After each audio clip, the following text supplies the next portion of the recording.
আমার মিডিয়া সহযোগী ভাই বোনেরা, আপনাদেরকে আমি বলেছিলাম যে আমি যখনই জানবো যে তফসিল কখন ঘোষণা হবে তার 5 মিনিটের মধ্যে আমি আপনাদেরকে জানাবো। আমি 3.5 মিনিটের মধ্যে আপনাদেরকে জানাচ্ছি।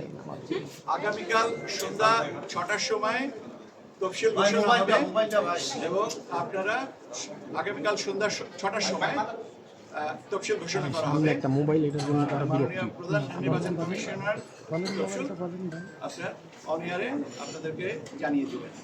ঠিক আছে? ভাষণে উনি জাতির উদ্দেশ্যে ভাষণ দেবেন, এখানে তফসিল ঘোষণা করবেন। আগামীকাল 11ই ডিসেম্বর সন্ধ্যা 6টার সময়। আপনাদেরকে ধন্যবাদ।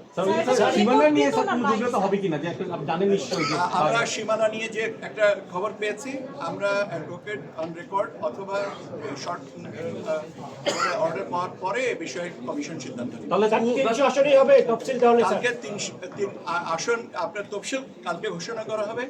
এখন পর্যন্ত সিদ্ধান্ত হচ্ছে 300 আসন। এখানে আমরা এখনো পর্যন্ত তো কোর্টের কোনো অর্ডার পাইনি। অর্ডার পাওয়ার পরে যদি সংশোধন লাগে সেটাও সেভাবে করা মানে স্যার আপনারা যে গেজেট প্রকাশ করেছিলেন সেই গেজের তফসিল হচ্ছে।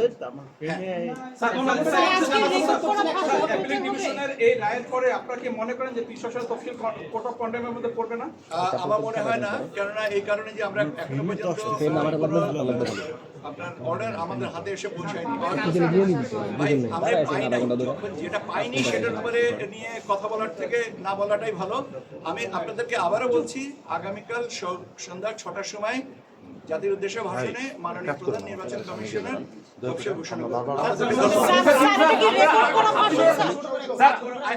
স্যার এটা কি রেকর্ড করা ভাষণ? আপনারা তফসিলের সম্পর্কে জানতে চাচ্ছেন, গণভোটের কি হবে? তফসিল সম্পর্কে জানতে চাচ্ছেন। গণভোটের একই তো। ওকে, ধন্যবাদ।